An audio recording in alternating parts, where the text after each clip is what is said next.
that's not the button I wanted to hit. No. Okay, I fixed it. Don't worry, guys. I got it under control. Color Me Bad gig ends in chaos after singer is hospitalized. I don't know what happened. Who Color Me Bad is. We Do I know their just songs? sang I Want to Sex You Up. I Want to Sex You Up. That was their song. I don't know if I know that song. What? Is it a What? slow song? Like, is it a No. song that would have played at like a school dance? Yes. Yeah, they definitely played I Yeah, Wanna back then, Sex no, You Up at our honestly, middle school dance. honestly, back then though, it probably did because I remember going to school dances and like, what was that song? We had to pick songs because in my 8th grade, everyone did like our music teachers like we're gonna do music videos. So like everyone grouped together, we picked songs, and I forget what song I picked, but she came up to us later and was like, "Yeah, I don't think you guys can do that song." And it was like, I don't think it was Big Daddy Kane. I forget who it was. It was like something like it Todd's was like, something. let me do some Old Dirty Bastard. Like, Oh, what was that song where it's like "Kiss me and I'll kiss you back"? I can't remember. It was like I know that song. I couldn't. You know, it's like I think that might be it. But oh man, I remember we had to like switch it last minute. We were like, "What the fuck?" But it's so funny because my school is all like white dudes. We had like Public Enemy as one of the videos. It was like, it was like the most ridiculous thing. Yeah, I don't know. So, Yeah. I'll go ahead, Mike. You're gonna say something? No, I don't think I was. I think I started making the sounds as if I was going to speak, but there was nothing going on in my head. No gears turning up there. So today, I went down to the Willows for a little bit. Get a quick walk in. Do my thing.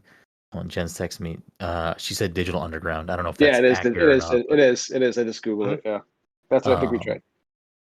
So we're down to the Willows, and I can't even fucking tell you how pungent the popcorn smell was from so far away. Where like I didn't go down there to get popcorn, but here we are. So I thought you were gonna say that like people just smoking some trees over there, and you were like, I mean, that wouldn't surprise me either. I mean, I've smelled smells before. I know what things smell like. Did Brennan ever like got high and got the munchies and got like several trash bags full of popcorn? Listen. That shit's dangerous. Dangerous. What, Hobbs popcorn? Yeah, because we've already gone twice this year, and every time I've inhaled the popcorn, and Liam's like the next day he's like, "Can I have some of the popcorn?" I'm like, "It's all gone." I'm like, "Sorry, buddy." Trash bag? No, I just get the large one. I can't get the trash bag because I'll eat the whole thing. Like it's bad. You eat the whole thing. Mike's making squinting his eyes, making a disgusting face at us. But no, I'm just saying. Like Todd's like, I've already been twice this year. I'm like, Brennan's been twice in like the last month. I didn't get trash bags the last 2 times. I purposely the last 2 times I went. 2 times ago, I was like, no, I'm not doing a big bag. I'm just gonna get a large. I just enjoy this. I just love that one of the sizes is literally trash bag. A trash bag. So I don't know what the size actually is, and it is not an advertised thing you can buy. I wonder why. You just have to know it's a thing you can order there. But I don't go up there and go, "Can I get a trash bag of popcorn?" I go, I'll take 2 trash bags, please. I go, "Can I get the really big bag?" That's what I say. Really big bag. Because I don't know how else to order it. I wonder if you go to the movie theater, if you could buy one of their like quote unquote trash bags. Yeah, because that's all they carry. That's all it's in. That's how they pour it into the machine. Right. I wonder if you could be like, "Can I get one of them bags?" Can I popcorn, please? Do you want a small, medium, or large? Can I get the really big bag? They look around, like, told you, and they just hand you a big bag. Listen, I like movie popcorn, even though it's garbage, but I like it for what it is, and it depends on the movie theater, because I think AMC movie theater popcorn's trash. Yeah, it's whatever, but I'll still get a fucking large popcorn and smother it in butter and have a good time. IMAX movie theater popcorn's really good. Yeah, I mean, it is what it is. But Hobbs is like good popcorn. Like it's this big old ass machine that's spinning. Like they make it pop it fresh. Whew. It's so funny you say that because I was talking to Amanda. I'm like, how much do you think it would take if we how much do you think it would cost to buy like one of those machines? Like if they ever sold something here, like if they're trying to get rid of equipment. Because I was like, I think I need that. Listen, if I was ever gonna like buy a local business in Salem, I feel like it'd always be a coffee shop. But if Hobbs ever went up for sale, that'd be hard for me to say. I think it would be in the millions. I think it would be in the millions, so I don't think that would even be like that much money. Yes, absolutely. I mean, I guess if you're charging like $9 for a fucking large popcorn, it's a staple too. I won't reveal the trash bag price. But what is it? 14 or 15? I can't remember. What is 18. It? 18. Okay. Which isn't terrible. It's a lot of popcorn. Like it is a lot. Like it is a lot of popcorn. Do you just sit on the couch and put the bag over your head and just start like pushing it in? The trash bag of popcorn is so much popcorn, but it doesn't. Looking at it doesn't do it justice because I will eat so much of it, and then I'll look at the bag when I close it back up. I'm like, it looks like I didn't eat anything. Like there's so much popcorn here. But anyways, I end up getting the bag of popcorn. As we're walking back to the car to put in the car, some lady walks by, and who's also having a large, not a big bag, a large popcorn. It's like, you okay, buddy? And I threw it in the back seat of the car, and she goes, "Oh, you better buckle that thing in. That's precious cargo. You can't have that knocking over or whatever." And I was just like, I get in the car, I'm like, "This lady like on my team, or is she fucking judging me for this big ass popcorn?" Oh no, like, she's on your side. She wants to protect the popcorn here. Yeah, she's on your side. She knows the worth of that popcorn. Yeah, I'm curious how often they sell bags that big. Because there is, like, if you look at the front of the store, it's like they got the sizes in the window, but they do not. I think a lot because I know Walsh goes like several times throughout the year and gets. That is how I know about this is because Walsh brought it to one of the cookouts one time. Yes, I forgot about that. You can get that much popcorn. Yeah, right. That's how I fucking figured it out. Right. And I'll never. If I can go to the movie theater and get a bag that big, I would just go to the movie theater on my way home from work and like take that home. I still go to Hobbs more, but I'm a trash person. Sometimes you like trash things, and trash movie popcorn, great. What if you just got a regular size bag and brought a trash bag with you? Aren't they free refills at AMC? It's not a bad idea. If you're a Stubbs member, you get free refills. Just keep pouring them into the trash bag and handing them back to them. Listen, there was one time where I was having like a rough week. And Jen, on her way home from work, stopped at the movie theater and bought a large popcorn. Anyways, I'm a fucking trash bag. Welcome, everyone, to the Fast Controlled Podcast, a show where a couple of best friends talk about the latest in video games and nerd culture. Sometimes we have guests. Sometimes we talk about trash bags of popcorn too much. Either way, we have a new episode for you each and every week. As always, I'm your host, Brennan Groom, and joining me on this lovely Friday evening is the anime senpai himself. He's so fucking money and he doesn't even know it, Mr. Michael Desir. Mike, how are you doing this evening? I legitimately forgot it was Friday. I don't know what day I thought it was. Forgot it was Friday. I paused because I also forgot it was Friday. I was not sure what day it was, to be honest. I woke up today in a frenzy because I kind of panicked, not knowing what day it was when I woke up. And I hate that feeling. I hate like feeling like shit. Did I oversleep? Do I have to do something? Like, what am I supposed to be doing right now? Like, whatever. Anyways, also joining us is the Fortnite father, the Dua Lipa dancing daddy, Todd Gary. Todd, how are you doing tonight? I am just anxiously awaiting Mike's pick for the next movie. Ooh. Don't get your hopes up. Don't relax. Mission Impossible 3. Relax. Right. I mean, that is the good. Actually, was it 2 or 3? It is a good one. Really like? Which one's John Woo? John Woo was 2. That one's so ridiculous, but I still enjoyed it for what it was. But yeah. Mission Impossible better or worse than 007? Worse, I think, personally. It depends on what 007 you're talking about. Yeah, it's kind of weird because there's so many Daniel Craig, I would say 007. And that's probably the only thing I would say. I wasn't a big Pierce Brosnan guy. What's the best 007? Daniel Craig? I mean, I'm sure diehard fans of Bond would probably say like early, like Connery or like stuff like that, you know. Like, but for me personally, like George Lazenby. I'd say Casino Royale is probably my favorite Bond. For you, it's Daniel Craig. Yes, 100%. So Daniel Craig Bond up against Mission Impossible. So like Daniel Craig got me to. I always watched the Bond movies, but I always walked out. I'm like, that was fine. And then the Daniel Craig ones, I was like, whoa, that was really fucking good. Like that was a really good movie, you know. And like I always thought they were too goofy before the Daniel Craig version, and I think that I like the more serious tones. Okay, all right. Rounding us out, the Disney daddy, Dominic 40. Dom, how are you doing this evening? I'm doing well. Where do you stand on this 007 versus Tom Cruise thing? 007 versus Tom Cruise? Yes. That's actually a scary fight. I think Tom Cruise is stronger than Ethan Hunt. I don't know who Ethan Hunt is. That's who he Ethan plays Hunt's in the nameless movie. character. Did you not watch Mike's movie? You fucking piece of shit. I did. Like, no, I didn't. There was a car chase scene at one point in that movie where I was like, oh, am I just watching Fast and the Furious now? Like, what is this?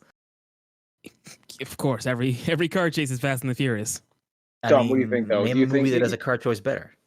Is there a better car chase movie than Fast and the Furious, Mike? Yes. Ronan has a great car chase. Ronan's great cars. People love the French Connection. I would say there was a good car I'm missing chase something too. scene. Smoking the Bandit. There's a good Smoking the Bandit. There's a good car chase scene in one of the Jason Bournes, I think.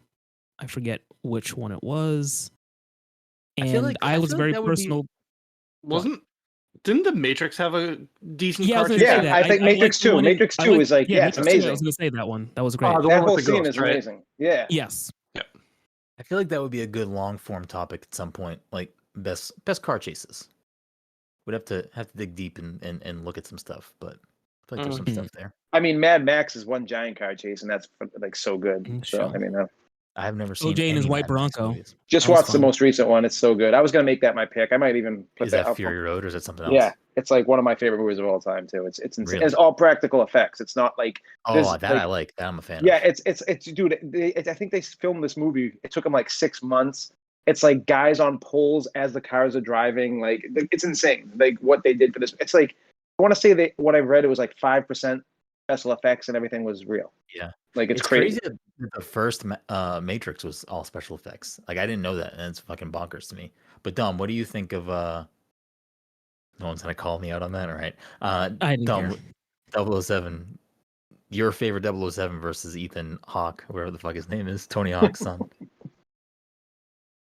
I don't even know what the question is anymore. It changed. It just changed. I don't even know if you Mission could say Impossible Mr. Bean now. No one cares.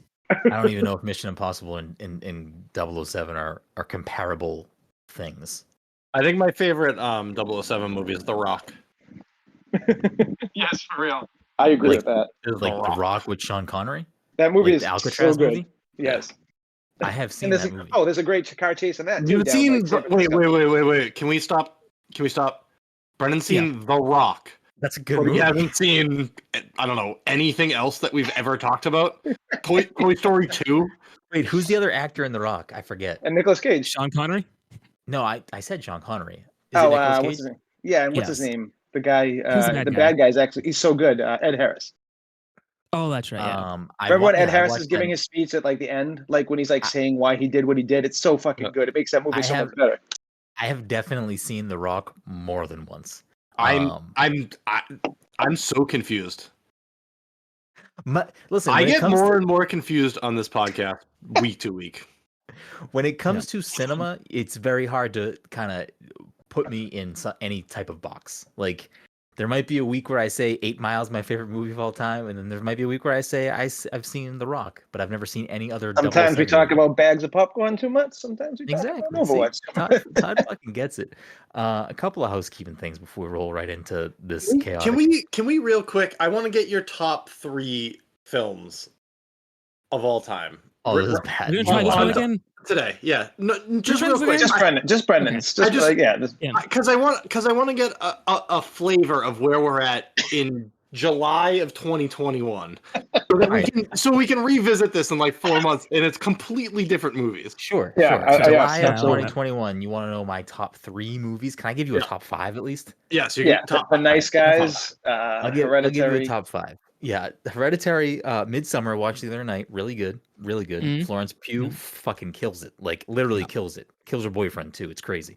Wow, spoilers. Confused. I'm actually confused. Did he actually watch it? No, he didn't. You'll never know. I'm actually a big fucking Aziz Ansari fan. Wherever the fuck. What's the director's name? Ari Aster. I knew where you were going. A's. I was like, there's no way he's getting this name. I knew it was double A's. Double A batteries. Fucking can never find them when you need them. Always triple A's in the drawer. I don't know why. Always. Anyways, top 5. Yeah, Jesus. I don't know. It's gonna always be embarrassing It's always going to Yeah, reveal. It's gonna That's fine. in That's fine. in no specific order. Yep. Off the I'm top of your head. remember. Top of my head, I'm going to throw out Scott Pilgrim. Great film, ahead of its time. Still holds up. Watched it recently. Fantastic film. If you haven't seen it, fucking watch it. So good. I don't know. At least one Star Wars movie. I'll throw Empire there. I guess. Throw Empire up there. Todd's fucking taking a deep breath. He's pissed. No, I was only gonna get pissed if you said like the Last Jedi. I was gonna be like, I mean, I love Last Jedi. I don't care what anyone says. It's a great movie. It doesn't matter. It doesn't matter anything about anything. Is a great movie. I love that movie. I don't know. I'm nervous because like, do I say 3 Marvel movies? Because I'm about to. Like, I'm waiting for it. I was expecting it. I have one that you forget, and I probably think this is a movie that you really like, and it's in my top 3. Silver Linings Playbook. Like I feel. So all right. So I'm at what am I at right now? I'm at Scott Pilgrim. I'm at Empire Strikes Back. And The Rock. I'll throw. I think so. No, yeah, I did not say The Rock. No, I did not say The Rock. I will definitely say Fellowship of the Ring. Fantastic film. Love that movie. Love all the Lord of the Rings movies. But after rewatching those recently, Fellowship is probably my number 1 easy. Oh, it's so good. It's just the best contained movie. Like you can watch just Fellowship and be satisfied. And 100%. But it also fits into the bigger picture if you want to watch everything. Such a good movie. And then, I mean, I don't know if it's really tough to kind of pin down my favorite Marvel movie. I don't know. I guess I'll say Infinity War. I don't know. I really like Infinity War. It's good. Paid off. It's a payoff. Like you can't replace that. Like for me, like I don't know. Endgame's good too, but like you can't really mimic the payoff of a 10-year buildup in my mind. I don't know. 4th movie. I mean, I could easily throw another Marvel movie in there, but let me dig a little bit deeper. Silver Linings is good. No, you know what? I'll throw Nausicaa and the Valley of the Wind in there. Get a little Ghibli in there. So there you go. There's my top 5 for right now, as of July 2021. Literally one of the worst top 5s I ever heard. It's not great, but that's fine. Somebody write it down. There we go. There it is. Clip it. Then it's in the fucking ether. You got it forever. You can't. You got to hold me to my word. Those are the movies. I mean, I don't know. I feel like I'd probably throw like a non-nerd movie in there if I thought about it, but I don't feel like thinking about it right now. This isn't in my top 5. Come right to your head. That's there. They that's are. Perfect. Yep. This is like that's what I was looking for. It's just not great. I honestly, in my top 10, I think I would possibly have, and this is, you guys are gonna think I'm stupid for this, but Step Brothers might be in my top 10 because I've seen that movie so many fucking times. It's just, I can every time that movie's on, I drop what I'm doing and just hone into that movie. It's the fucking best movie. Step Brothers is probably in my top 10, and Anchorman's probably in my top 10. I used to love Anchorman. I'm sure I would, and Zoolander I used to love too. So it's like those. I haven't watched it recently. Zoolander is probably not in my top 10, but I also love it. Yeah. I haven't watched it recently, but I feel like Wedding Crashers could maybe be in my top 10. I haven't seen that since that launched. Like, I have seen it a lot, but I have not watched it recently, so I don't know if it still holds up. Like if the jokes are cheesy now or whatever. No, I'm sure it's still good. There would definitely be comedies in my top 10 because I love to laugh. I don't know. I think Superbad holds up pretty well still. I think it's a good movie. Pineapple Express would probably be in my top 15, maybe. I just love that movie so much. Just because being a weed head, like it's that movie just resonates with me. That's fair. I love the concept of This Is the End, and there's some really good parts of that movie. Yeah. I just wish it was a little bit different, and that might have been like one of my favorite movies. I like it that it's them playing them like a crazy version of themselves. It's so good. You know Michael what would have made that movie great. I was just going to say it works better if he was in that movie longer. If he was in that movie longer, that's true. That would have been that much better of a movie. They should have never killed off Michael Cera that early into that movie because he was so fucking good. I think killing him off was when he goes up to McLovin, he's like, "What's that?" He gets up, and he just like blows the coke all over his face. Oh man, it's so good. Seth Rogen was on. I don't know if it was the most recent or on a recent. Does he have a book that just came out? Yeah, he did yes, it's already out, I think. He was on a recent episode of Conan's podcast, and it was a good conversation. Apparently, that book he tells a lot of stories about like other celebrities that like Kanye and everything. Yeah, like he in the Conan interview, he was basically saying like, no, like a lot of these celebrities are going to reach out to me not happy because he Did just you hear tells the Nick Cage stories that he told on Howard he Stern? Were talks fucking like crazy. Oh, he told it. I don't know if all of them are similar stories on the Conan podcast, and I was like, Jesus, fucking Nicolas Cage is a crazy person. So I forget what movie Nicolas Cage was. They were trying to get Nicolas Cage for one of the movies. I forget what it was. Green Hornet, and he wanted to be the bad guy in the movie. So they told him what the bad guy was going to be, and I guess Nicolas Cage showed up dressed as like a white Rastafarian dude, and they were all just like, "Yeah, that's cool, but that's not what we're doing." And I guess like he like was pissed after and ghosted them.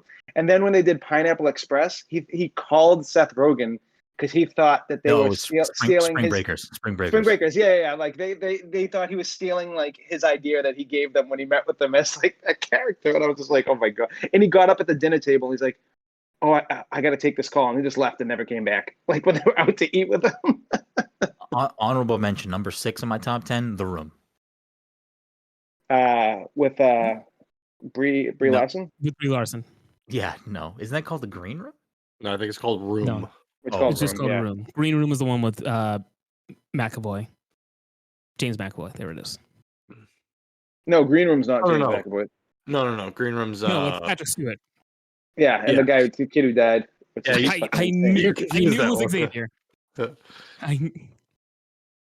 Anyways, I should make you guys watch Chekhov, right? Yes, and he's the one who died.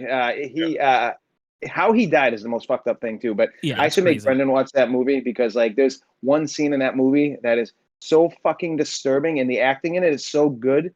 And it's not like no one dies in the scene or anything, but it's just really fucked up. And I feel like Brendan would be like, "Why would you make me watch this fucking movie after he like me?" There's no way you'd. I still have to watch Green Room. Green Room. I think about the conversation we had most recently about Midsummer. Yeah. Like I think about that once in a while and I'm like, why did I get like, do I really just not want to watch that movie? Like, why did I get so animated about that to the point where it's like, it's just a movie. Like, I'm not going to. I mean, that's kind of how I viewed it. I was like, I know, but like when I'm in the act of watching the movie, I know I'm going to fucking hate myself. I'm like, why am I doing this? But anyways, does anyone else want to fucking rifle off their top 5 and fucking put me in their place or no? Well, I mean, while we're here, we should get Mike's pick for fucking. Well, we're on movies. We're transitioning right into housekeeping. So housekeeping, first topic of business here is we're into July. So for July, the PTC Movie Club, it's Mike's pick. Mike, what do we got? What are we rolling with? What are you making us watch? It better be fucking good. Well, so like I was saying, the fuckers. Yes, like I was saying to Todd before, there was a movie that I felt like rewatching a while ago. And I was like, oh, maybe I could make that my pick. But I didn't see it streaming anywhere. And I knew I have it on DVD, but I was like, well, if I say it, it's going to be difficult. It doesn't have to be streaming. No, it doesn't have to be streaming, but I think it just makes things more convenient for some people. That being said, I looked it up the other day. I'm like, oh, it is streaming. It's on HBO Max now. Perfect. So I'm picking Black Dynamite. Oh, okay. All right. I'm down. Oh, I never saw that. Yeah, same. Yeah, definitely. Have you seen it, Dom? Is that the Eddie Murphy movie? I've watched it. No, that's Dolomite's My Name. So wait, what's Black Dynamite then? Why am I blanking on this? It's the movie that. Go ahead, Mike. Yeah, it's shit. What's the actor's name? Michael Che White. Yes. Oh, Arsenio Hall in it. I'm sold. It's like it's a parody of blaxploitation film. Oh, okay. Yeah, I never saw this. I definitely. Have you haven't seen it yet, Mike? Either? I haven't seen it. No, I've seen it. Oh, you have seen it. Okay, cool. I've seen it. I felt like rewatching it. I felt like rewatching it, and here we are. Hell yeah, I love this pick. This is a good pick. Mike, you went on HBO Max and you didn't pick the Bratz movie? I didn't go. First of all, I did not go on HBO Max. I just Googled the movie, and it said that it was streaming on HBO Max, and I said, "Cool, this makes things easier." I did not peruse the HBO Max library. That being said, now that I know that it's there, I know what my next pick is. I do want to hop into the Twitch chat. Sapphire Jade said, quote, "It better be good," says the guy who fucking picked Haunted Mansion. Yeah, I mean, I've already told you that my movies are not going to be good. So. Fuck, Mike's kind of fucking. Besides take Mission Impossible out of the mix. Mike's fucking swinging for the fences with his picks here because, sorry to bother you, was also good film. Mike's got some good picks. I'm surprised you even like Sorry to Bother You because of how the ending plays out, and I feel like that goes like down a Might be weird very my safe kind of. movies. It goes down like my kind of way of like what I like about movies, like weird Mike, shit, you know. I would argue that Sorry to Bother You is not a safe pick. I would argue that. But I think the end of Sorry to Bother You was the worst part of the movie, only because I feel like it took a movie that was like so not grounded, but like much more grounded, and then it went like way the other way, and I was like, this is not how I expected this to go. It's still like tells the cohesion of the story, like the full story. Like it's not like I think just going off on a tangent, but I wasn't expecting it to go in that type of fantasy direction, I guess. Anyways, yeah, no one expects the equestrians. But fuck, all right, there we go. And if you haven't listened to last week's episode, or this is your first episode, we also are gonna, I don't know if this will always be a thing, but at least for the month of July, friend of the show, previous guest, Cameron Hawkins, also threw out The Wind Rises, which is also on HBO Max. So if you have HBO Max, you have access to both of the PTC Movie Club picks. And what I think we'll do, I think what makes the most sense is solo episode dedicated to both of them. Yeah, like we'll just do an episode that's about both movies together. I feel like that makes the most sense. If any of you don't want to watch The Wind Rises, that's fine. We can just record a Wind Rises episode separately. If like someone doesn't want to watch it, that's fine. I'm not gonna make you guys watch two fucking movies if you don't want to watch two movies. So we'll all day long. We can figure that out off the air. We don't have to hash out logistics here. But as of right now, as it stands at the beginning of the month, the last episode of this month, we'll talk about both Mike's pick, which is Black Dynamite, and then Cam's pick, which is The Wind Rises. So as of right now, those will be the picks for July's PTC Movie Club. Couple other things. Black Dynamite into a Adult Swim show too, like yeah, they did. I did not know that. Couple of housekeeping things coming up on July 17th. I am hosting a PAX Online panel for PAX East at 6:15 p.m. on twitch.tv/PAX1. You can watch me and Cameron Hawkins, Alana Pierce from Sony Santa Monica, Tim Geddes from Kinda Funny, Grayson Morales from Game Rant, and Lily Zaldivar from 61 Indie talk about the top 10 indie games, the top 10 Nintendo games of all time. That will air again July 17th, 6:15, twitch.tv/PAX1. So look forward to that. I am also going to be a panelist on another panel during PAX East Online, but the person hosting it hasn't put that out into the ether yet, so I will not reveal that stuff until that person does. But I will share that out, so look for that on our social media when that is available. Last thing is Cam and I have been picking up where we left off with our Halo campaign playthroughs, so we are currently in towards the end of Halo 2. You can look for probably more of that for us to finish Halo 2 next week, so tune in to twitch.tv/PassController to watch us play through Halo campaigns on Legendary. We're playing through all of the main campaigns up until the launch of Halo Infinite. So if you want to revisit Halo with us, feel free to tune in during the weeks that we revisit the Halo games. It's not really like a consistent, we have a set schedule for it. We kind of just are doing it as we can throughout the year leading up to Halo Infinite's launch, which is currently not a set in stone date. Let me know when you get to Reach, because I want to replay Reach. I think once we get to 3, it becomes a 4-player co-op if you want. So if you want to play through anything. So it's funny because I've only played for Halos. I've only played 1 and 2 to its entirety. 3 I played halfway through, and like 4 I played a little bit of, but I haven't finished any of the other campaigns except for 1 and 2. Okay, nice. Yeah, so if you want to hop in on those, we can make that happen. Also, I've never played through Halo on Legendary. It is not fucking easy. Oh, I'm sure. And it is Halo 2. So Halo 2 specifically has a special thing on Legendary where if one of you dies, you just have to restart at a checkpoint. Where in any other Halo game, if someone dies, you can like kind of wait until you're not in combat and then the other person will respawn. But Halo 2 is like, no, if someone dies, you both fucking die. And it makes it much, much more difficult because you die a lot in fucking Halo Legendary. Yes. Anyways, so that's what we get for housekeeping. So yeah, there's that. Before we get into the main topic of the evening, anyone playing anything they want to talk about that is new or exciting, or kind of just playing the same old shit? I am playing a little game called Fortnite. Yeah, I feel like that's like all I've been I playing. thought you were gonna drop the fucking Space Jam bomb on us. No way! Don't play it. I mean, yeah, play it for easy achievements. That's about all I have to say about that game.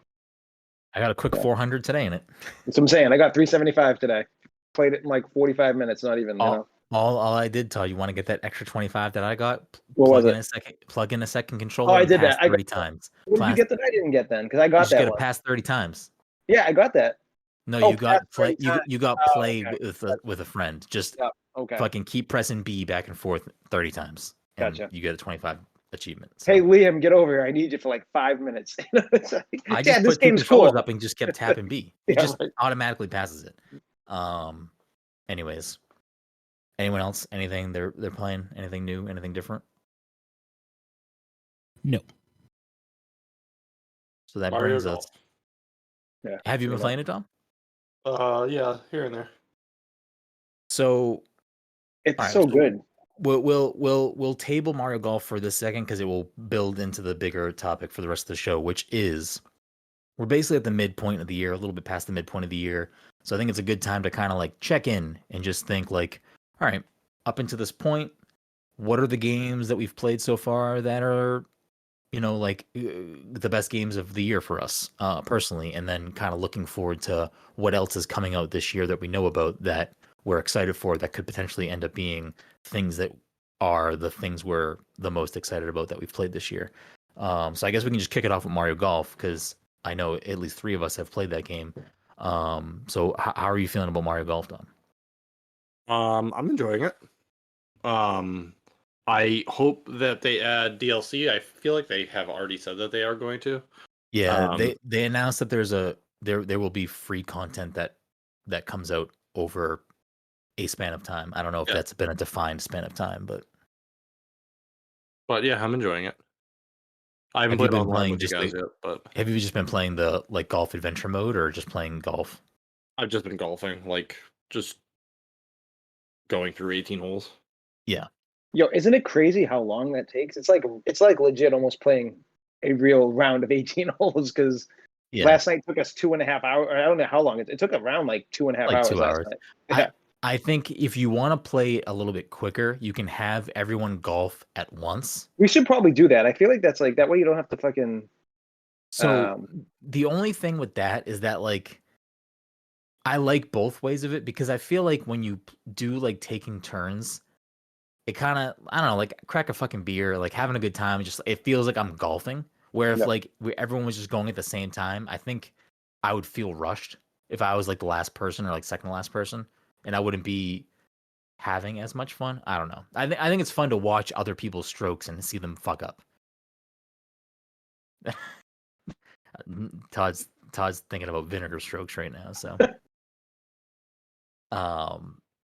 yeah. So I mean, I don't know what you guys have played for stuff that has come out this year, and I guess we can kind of build it our own way if you want to just say things that came out previously that didn't come out launch this year. That can be part of the conversation too. We don't have to conform to some other people's metrics. We can kind of just be what are the games that we're playing that are the most impactful for us in the year of 2021. If that's a game that came out fucking 10 years ago, it doesn't fucking matter. You're playing it now. There's a reason why. I guess I'll kind of kick it off with stuff that has come out this year because I think between Todd and I, the 2 of us have probably played the most things that have come out launched this year. I'll just run through a list of some of the more major titles that have come out. The Medium, which I personally didn't care for. Not that I expected to care for that game, but I did play through it. Is that in the running for you currenting, Todd? The Medium? No. Is that like a top game for you? No. No. I'm surprised. I feel like you enjoyed it back then. I had a glitch in that game pretty close to the end where I couldn't finish it. I didn't know if I needed to like restart over or something, and I just was like, "Fuck this! I'm not dealing with this." But a game like that is usually my style. But there needs to be some form of like combat for me to like really get into a game like that. Like, I get that. I don't think that game needed combat because I don't think it works in that game. But yeah, I knew when I found out there wasn't going to be combat in that game, I was still excited for it. But at the same time, I was like, no. Yeah. Other games that came out that early in the year, for me, I'm wearing a Cyber Shadow shirt right now. Cyber Shadow is like such a not disappointing game for me. I was just so excited for that game. I loved what I played at PAX East 2 years ago. We gave it Game of the Show that year that it was at PAX East. It's still a game that I loved and I really enjoyed. It'll probably make my personal like top 10 somewhere at the end of the year. But it was a game that like I was expecting and hoping it to be like, this is a 10 out of 10 smash. I'm so excited for this. And it kind of didn't live up to what my high expectations for it were. And that might just be my own fault for like putting this on a pedestal before this was a game that came out. There's still a lot to love there. I really liked it. Did you play it, Dom? Did you have a chance to play through Cyber Shadow or not yet? I like barely got into it. I played I couldn't get into it. I wasn't a fan of it at all. I think Messenger is way better, and I'm not even a huge fan of Messenger, but I think like everything that Messenger did, they did better than what Cyber Shadow did. Oh, I mean, yeah, if I have to stack those two games up against each other, which I wouldn't actually compare those two games because I like Cyber Shadow is a much more linear game. Like it is you are playing from level to level. You're not really backtracking at all. But I mean, I still enjoyed it. I still love Cyber Shadow. It's still a great game. It has fantastic music. It has good art. I think there are a couple of difficulty spikes on certain boss fights that were a little, I personally think, too challenging. But I mean, some people might differ. That's obviously like a preference thing, skills thing. But that's another big game that came out. Scrolling through the kind of list, January, those are probably the bigger things. If someone has something to interject with, please feel free. But as we go along, I mean, Super Mario 3D World plus Bowser's Fury came out this year, which, I mean, it's hard to kind of put these types of games into the same conversation because 3D World is a game that was out already. For me, that's a 10 out of 10 game. It's one of the best Mario games. I think it's one of the best platformers of all time. So it's kind of hard to put that in the same conversation as a brand new game. But it also did have Bowser's Fury, which I feel like, I mean, obviously it's a brand new experience. And I actually really enjoyed what I played on Bowser's Fury.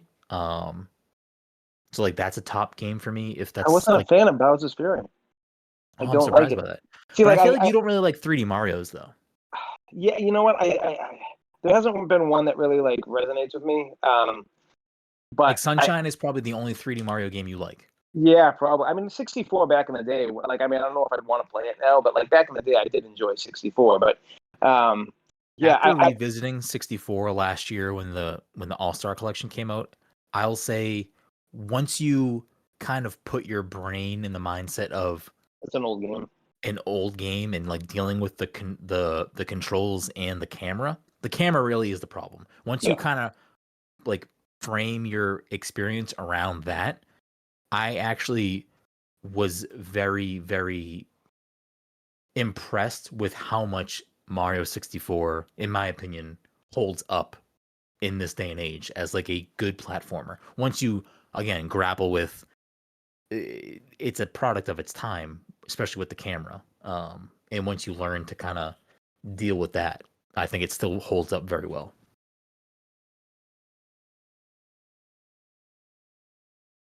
Like something about Bowser's Fury, like I loved the transition of music. But I felt that was one of my favorite things. I love that about it. Yeah, I think that's like the best part of that game. I don't know what I didn't like. I don't know. It just felt bland to me. The same way, like, I know I get shit for this all the time, but Mario Odyssey, the level design felt bland to me in that game. Like, it just didn't really do much. I'm not with you on the Mario Odyssey thing. No one is. I'm like way alone in that. I can understand your criticism of Bowser's Fury because I don't think it's necessarily like a far-fetched opinion to have.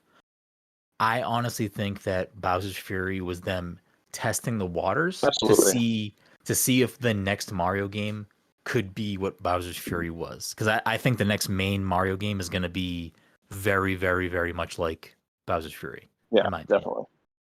opinion. Did you have a chance to play through Bowser's Fury, Dom, or no?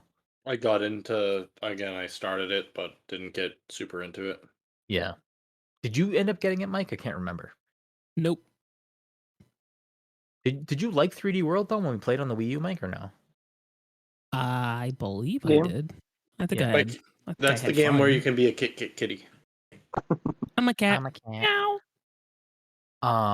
When that game came out on the Wii U, me, Mike, and Dom, and my brother Shane played that almost that whole game in co-op, and it was one of like that falls in line for me personally with like me playing Halo 1 and 2 LAN co-op, LAN like Slayer matches with my friends. Like that's like a top tier gaming memory for me, is like playing co-op 3D World. Because it's so funny you say that, because I talked about that on a podcast recently. But like when me, Amanda, and Liam played it together, we were fucking hysterically laughing and had like one of the best times ever. it is such a good co-op game. It is like the perfect representation of how a co-op Mario game can be. Yeah, absolutely. And like there was this whole, like, I can see playing with your family might be a little bit different from how like me, Mike, Dom, and my brother were playing, because we were playing it on a little bit more of a competitive standpoint, where like whoever had the crown, like we would be like attacking the person with the crown, and like you wanted to have the crown. Yeah. That was like a little meta game we were playing while we were playing the game, and it was very, very fucking enjoyable. Like whoever won the level first got the crown, but you could also kill that person and the crown would fall off, and you could take the crown and wear it and finish the level with the crown. So there's like a lot of like you can just, I love that you can gameplay pick someone happening. up and throw them off the side of the map. Yes, you know? yeah. Like, There was a lot of fun with that.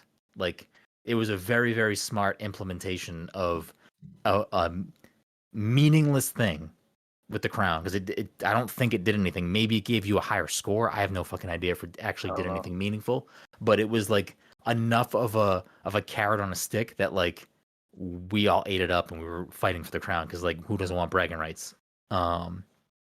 Anyways, so there's that. I know Little Nightmares 2, Todd, for you. I don't know if that's something. That's up there for me. And that game caught me off guard because I got the first one for Switch. Didn't play much of it, and I was kind of like, yeah, this is cool, but whatever. And that was like, I think one of the first games I beat in 2021, and I fucking loved it. I loved the gameplay, the story, everything about it. Like, I didn't want to put that game down. It was definitely a game that I saw some people mentioning things about it on Twitter, and I'm like, maybe I should get this. And then that was probably the best choice ever, because like, yeah, that'll probably be in my like top 10 definitely for the year, 100%. I thought that was. I didn't know if Mike had like a filter on right now. I was like very confused. This is actually the first. I think this is the first episode, which I don't want it to change, stay this way, but this is the first episode that Mike has not used a filter, and I'm very happy about that. No, he did. He did use a filter. I did use a filter earlier, and so just a quick update on that front. Long story short, during Prime Day, I bought a new router. And this router sucks, and it will occasionally just drop my internet connection. So I can't use the filter because it thinks that I do not have internet connection, which may be indicative of something currently actually happening. But well, we'll deal with it later. I love that your cat just now like headbutted the microphone. Like, I want to talk about my game in the air. What do you don't want the cat to have the floor, Mike? Oh, he heard us talking about Mario, and he's like, "Yo, let me just tell you about the cat powers in that game." No, he's very upset that Shantae got regulated to being just a Mii fighter in Smash, and that's what he wants to talk about. Mm-hmm. I mean, listen, this week, fucking Kazuya's in fucking Smash now. You guys want to play Smash? Let me know. I'm down. I'm down to fucking play.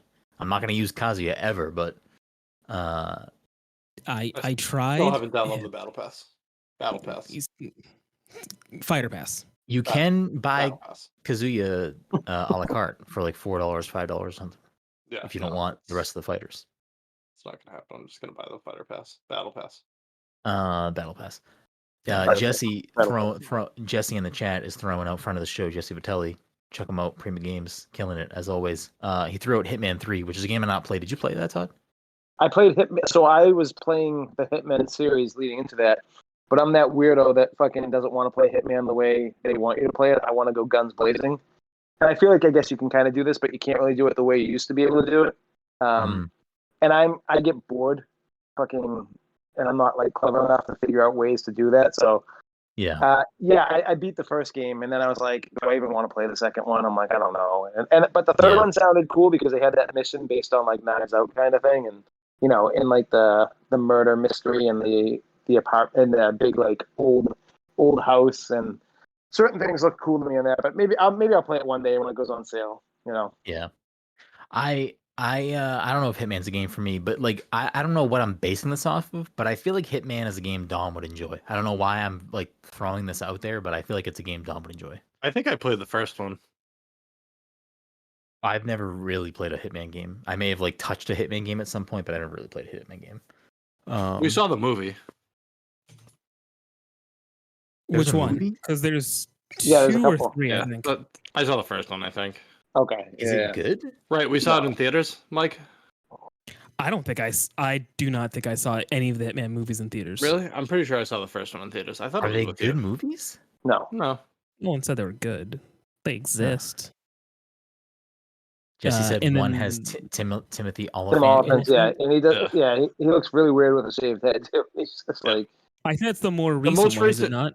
No, I think the most recent one was Agent 47 was the name of the movie. Yeah. Oh, okay. I didn't know this was a thing. Maybe I did know this was a thing, but it definitely left my brain. Kind of scrolling through other things that came out so we don't miss stuff. I mean, for me currently, like my current game of the year, which will definitely change as the rest of the game as the year goes on, is Space Jam, of course. Okay. It's gotta be Space Jam. My current game of the year is probably Monster Hunter Rise, just because I don't think there's been another game that has given me. Here's where we're at. Mario 3D World would be my game of the year. Mass Effect Legendary Collection would be my game of the year, but it's kind of hard for me personally to look at those games that are not new games and call them my game of the year. So those can't be, in my opinion, just based off of my own headcanon. I don't think I'm ever going to go back to Mass Effect. I don't know. You're crazy. You're crazy, Todd. Yeah, I played the first game to finish, and yeah. You finished the first game, and you're on the second game? I'm on the second game. Please play the second game. If you play the second game and don't want to finish and play the third game, cool. Yeah. Just play the second game, because the second game is, in my opinion, one of the best games ever made. It's so fucking good. I have no connection to any of those characters. They're just boring to me. One is what it is. 2 is a much more like, if you don't care about the people after you play 2, then I should stop playing it. Then sure, stop playing. Yeah. But like 2 is everything 1 does way better. It's just 2 is the best game in the series, in my opinion. Some people go to bat for 3. I don't blame them for that. 3 does a lot of great things. But like 2 has some of my favorite characters, like Thane. We'll stop there. I don't want to go into too much detail. But for me personally, I couldn't put like Mass Effect Legendary Collection. Sure, that's in my top 10 right now because it's a game that I love and it's a game that I'm replaying. That's quote unquote brand new. 3D World as well. But for me, Monster Hunter Rise is probably my current game of the year, which I expect to change by the end of the year. But the game's so good. It does what World does, but in my opinion, better. It takes things and streamlines them more. It makes things more fluid. It makes the gameplay a lot quicker. Like riding your Palamute makes things a lot more just quicker. It makes traversing that world quicker. A lot of the boss fights are fun. I don't love the whatever the fucking mode it is, Todd, where you're like, it's like tower defense. I know what you're saying. Yeah, it's fine. It's easy. It's just easy to get items in that. But it's like once you figure out how that mode works, it's like it's not even a challenge really. It's kind of just like whatever. Yeah, it's just whatever. Like I don't care for that. But like everything else about that game, I've loved. Like I still will. I'll hop back into that from time to time, and I'll definitely hop back into that with you again.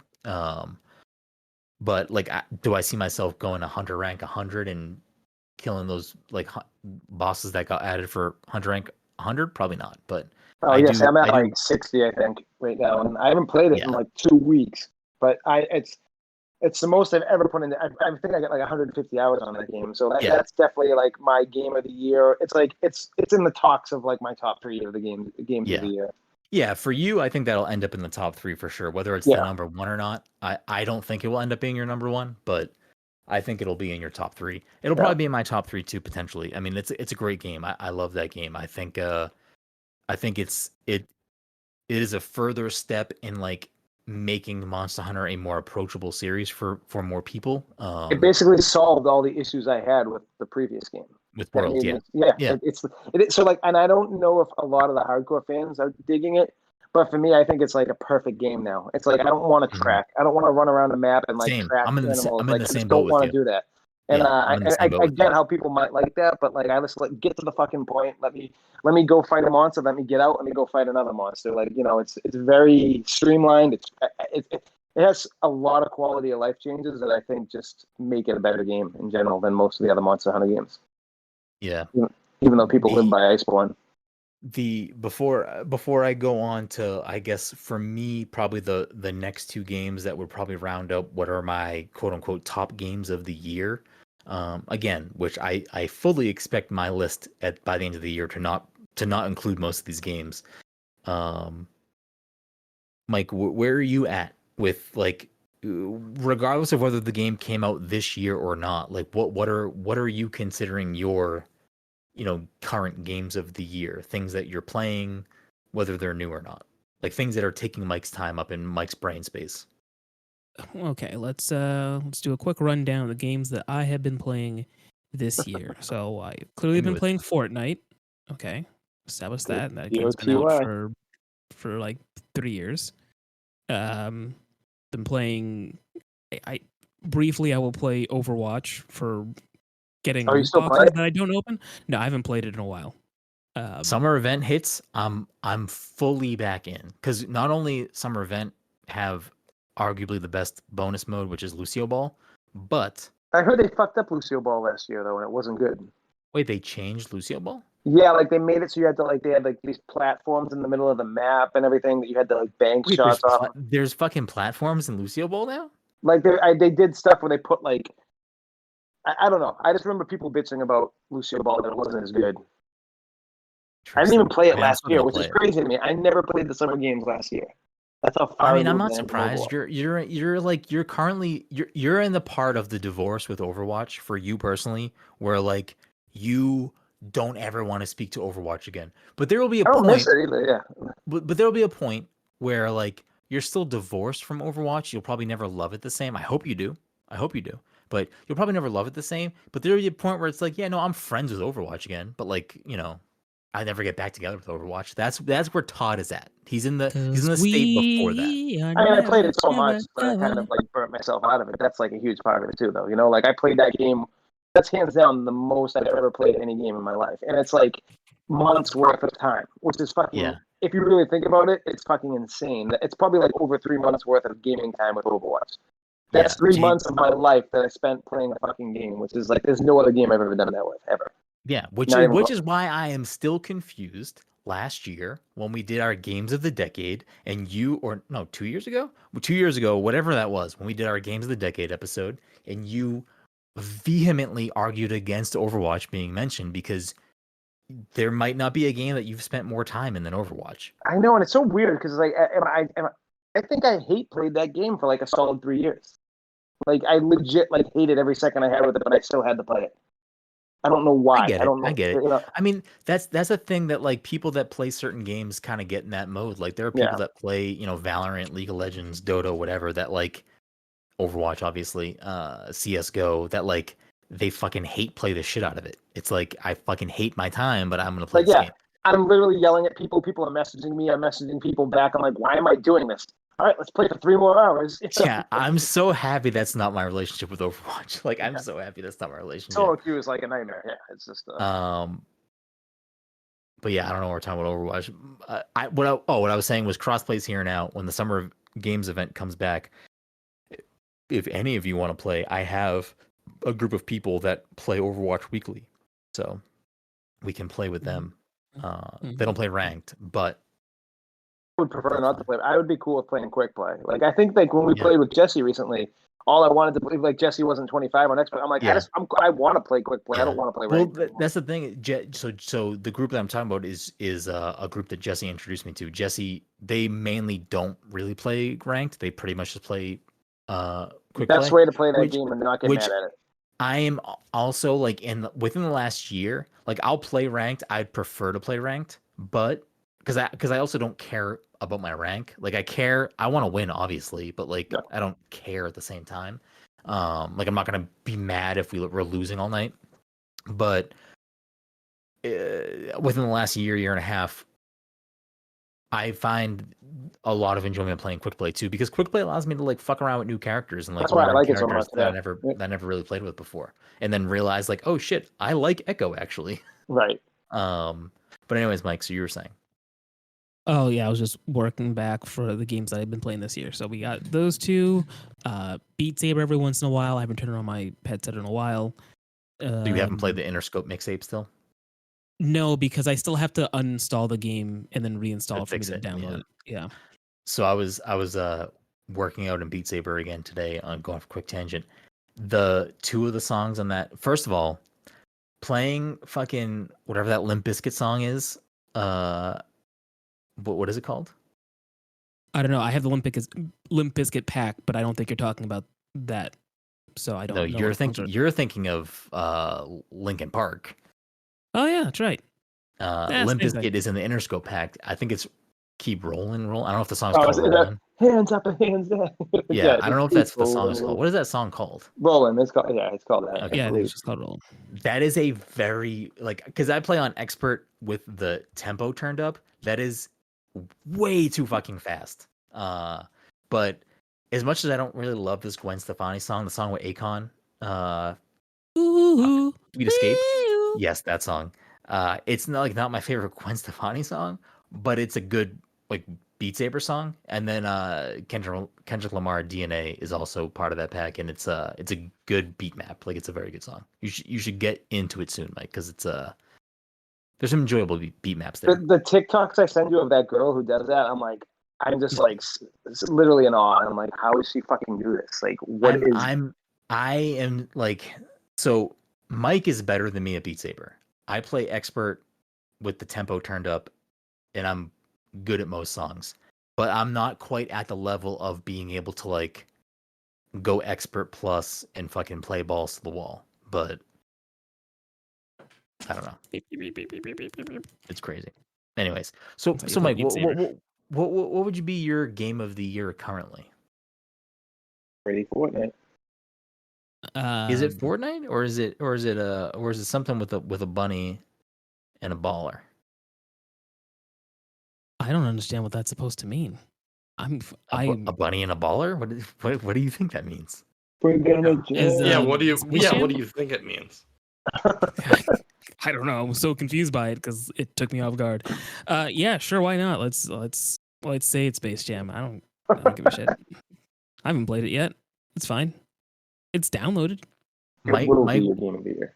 Mike was saying before the show came on, he wants that to be his game of the year, but he hasn't played it yet. But he plans on streaming through that game, which is not a long game. I beat it today in about 38 minutes. So you can probably finish that in one night, Mike. Yeah. Oh yeah, Ball in Wonderland. I should get that game. What's it on? Everything. Perfect. It's bad from what I understand. I know. I've seen clips. It would be a good game to stream through, Mike. It'd be a good game to stream. No, it's a better version of Mario Odyssey, basically, is what I've read about it. You know what? Yeah. Though? I think Dom agrees with you that he does not like Mario Odyssey. It was fine. I don't think it's fine. That's basically. I don't think it's a horrible game. I just think it's fine. The thing is Todd thinks that Mario Sunshine is the best Mario 3D Mario game, and I mean, no. I guess, yeah. No, I get it. I get why you wouldn't. I get why people wouldn't like it. You know. Yeah. I gotta be that guy. But I guess realistically, Mike, your game of the year currently is probably Fortnite. Yeah, if it has to be a new game, then I guess it would be Persona Strikers. But I also didn't beat that game, Yeah. Do you think that you'll came finish out. this year or no? I forgot it existed until you had mentioned it earlier. I also kind of left my brain, but it is a game I'll get back to at some point this year. I was super excited for it, but I think I needed a wider gap between me finishing Royal and starting Strikers, if that makes sense. I needed some time away from Persona. But I mean, I don't hate that. Like, I mean, it's not like Fortnite is a game that isn't constantly being updated and changed and worked on. Like, it's not like they're not adding new shit to that game.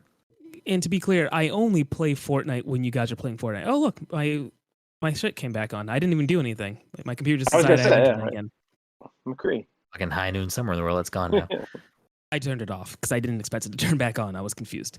What was I saying just now? Oh yeah, I play Fortnite because you guys are playing Fortnite. But it's a good time. It's a good time. We have a blast. We play for family. You know what I'm saying? Dom, what about you? Anything new this year, or just stuff that is old that you're enjoying the most? Like, what is currently your stuff? Like, what if you had to, like, right now say currently my favorite game of this year, whether it came out this year or not, what is the thing that is occupying your brain? I've spent the most time this year in Fortnite, probably. Okay. Games this year that I've played are, like, new this year are Mario Golf and Super Meat Boy, probably. Oh, okay. So you played Super Meat Boy forever? I did. How do you feel about that? Because I haven't picked it up yet. It's all right. I mean, it's not. I've heard about it. It's not the same as the other games. I mean, it's just as hard as the other games, but it's an endless. It's runner. Yeah, exactly. So. Yeah. Oh, really? Or it's like it's a persistent runner. You're always moving forward. Right. Oh, that kind of sucks. And I think it's procedurally generated. I believe. I can't remember if it's procedurally generated or not. Like, every level is made up kind of on the spot. I don't think so. Oh, I thought it was procedurally generated. Maybe not. But regardless, it is a persistent running game. So you're always moving. Yeah, I don't know. I'll get to that at some point. So Mario Golf is, like, currently in my top games of the year. Mario Golf is there. Will it remain there? I don't know. If I continue to play it with friends for a remainder of the year, then it will probably make my top 10 personally for the year. I don't think it's a perfect game. I think the single player campaign, the golf adventure mode I think it has a lot of really good ideas, but I think it doesn't really lock in to enough, or lock into in my opinion, the right ideas. Like, it's a lot of the cross country golf and more of the speed golf, which I don't think is the best thing in the game. So it's a lot of that, and I don't really love it. So it kind of makes that part whatever.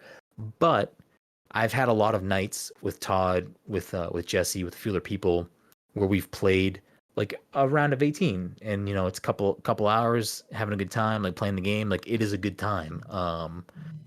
It's definitely something that I'm having a good time with. I don't regret my purchase. It's a game I'd feel weird about recommending to somebody. Like, I wouldn't necessarily tell someone to buy that game. I would only tell them to buy it if they're going to play it online and play with friends. Like, because that's the only way I would tell someone to buy a game. I think the only way I would tell someone to buy that game is you have to know what you're getting yourself into, and that has to be what you want. Like, if you want to play a Mario sports game, with your friends, you will probably enjoy it. If you are looking for, like, a good single player golf game, it might not be the best choice. There are probably better choices for you out there. It's a party game. It's a Mario party game. Absolutely, 100%. As opposed to Mario Party. Yeah, and like it's not bad. Like, I don't think it's a bad game. I'd probably, if I had to throw a number on it, I'd probably say it's like a 7, which I don't think is bad. I think that's it's a fine game. It probably would score a little bit higher if it had more modes, maybe a little more courses. But I know those things are coming down the pipeline. So take that for what you will. It's a game that's going to get free updates over time, so waiting might not be the worst thing in the world. You get to be a fucking absolutely dapper fucking Waluigi. That's true. Is that who you're using, Dom? Waluigi? Mm-hmm. Yep. I'm using the plaid pants. I'm using Rosalina, which is weird for me because I would never pick Rosalina in literally any game, but for some reason I'm just vibing with Rosalina, and I like her. I like how she does not hold the golf club. She uses her wand to hold the golf club, and I like that for some reason. I'll throw Outriders out there. Again, a game I don't anticipate me talking about at the end of the year. I'd also probably call that a solid 7, but and that's a game, honestly, I probably wouldn't have purchased, but it was on Game Pass, and I played through the whole game, and I enjoyed my time with it. Kind of in the same vein as Mario Golf, another game that's probably currently in my top 10 favorite games of the year so far is New Pokemon Snap. But that's another game that I wouldn't recommend to anybody and probably won't be in my top 10 at the end of the year.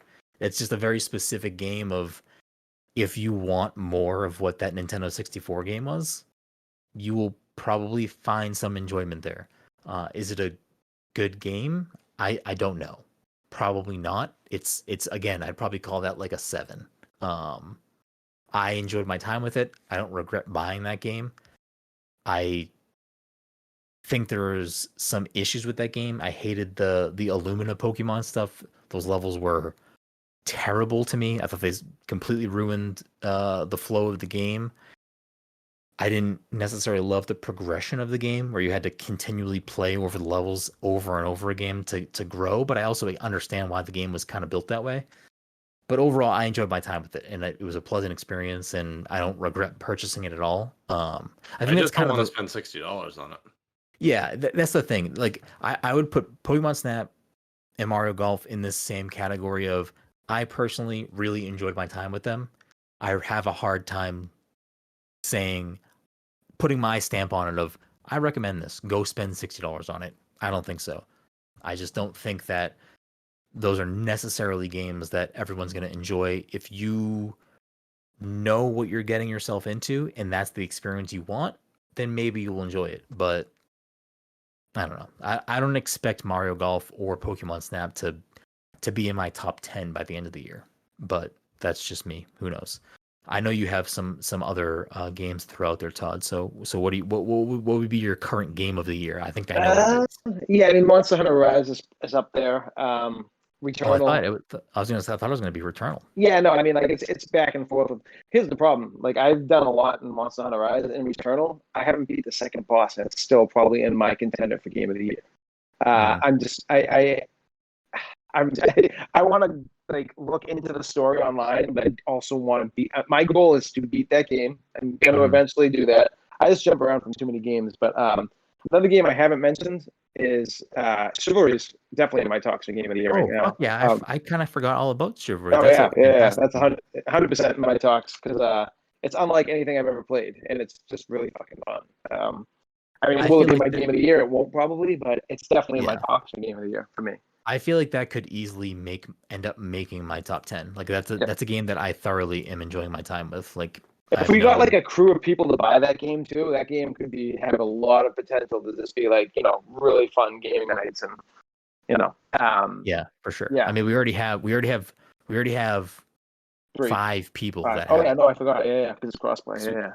Yeah. I mean, with crossplay, I have some other people that can join us, so we have like up to 7 or 8 easily. The only other game. Oh no, go ahead. What were you gonna say? No, I was gonna say I can see Chivalry 100% making my end of the year. Resident Evil 8 was great. That's definitely not going to be my game of the year, but I definitely enjoyed Resident Evil 8. And the other thing is Guilty Gear Strive. I'm enjoying that because I like to play fighting games super aggressive, and that game basically rewards you for being super aggressive. So it's like me just being Ken 90% of the time, fucking bashing people's heads in. What do you think, Mike? Wasn't listening. I knew you were. I was like watching you stare over at the screen. I'm like, just reading some other things. I didn't play Knockout City. What were your thoughts on it? No. I was impartial. It was fun to play with friends, but like I felt like after I played it for like 2 or 3 hours, I played the game. I feel like once you get to the point where you start playing with people of your talent or rank in that game, you're literally just throwing a ball, catching it, throwing a ball, catching it. But you're basically just like waiting to catch someone off guard. And I called that like when that game came out that people are going to be done with that game in 2 or 3 weeks, and fucking people were done with that game in 2 or 3 weeks. I haven't seen anyone fucking touch it. It doesn't feel like anybody talked about it. No, recently at all. Yeah, no one's like people were raving about it the first like 2 weeks, and then it just fucking dropped off. I would love to know how many fucking people still play that game right now, because I'm sure there's a good amount. It's on Game Pass too, so I mean, it doesn't look like fun. I just never got around to playing it. Yeah. What game? Knockout City, because they were asking like where that would be for me, and I said that I was saying what we were saying the other night, how I was like after 3 weeks everyone's gonna be done with that game, and I haven't heard anyone talk about it. Knockout City is fantastic. I could definitely see myself playing that a little bit more throughout the year. Will it make my top 10? Who knows? But it is a great game, and like I definitely wouldn't question somebody who had that on their top list by the end of the year, because it is a good game. Like it has good bones. Like it's very fun. But I think that just kind of falls into a larger conversation of persistent games, like games that have a ongoing, like they don't have. I think there's enough content. I don't think there was enough content with Knockout City either. Like there's just not enough there. It's free, so I don't give a fuck. Exactly. I mean, there's that part of it, but also like I feel like the core gameplay, like the core loop of like playing that game and playing those matches is fun enough where like if someone hit me up and was like, hey, you want to play this? Like if I wasn't doing anything else, I'd probably hop in and play. Like it's not a question. Jesse said on stream, Knockout City currently has about 1,000 people playing. I don't know if that's good or bad. I don't really know what that gauge is. Probably not the best, but it is what it is.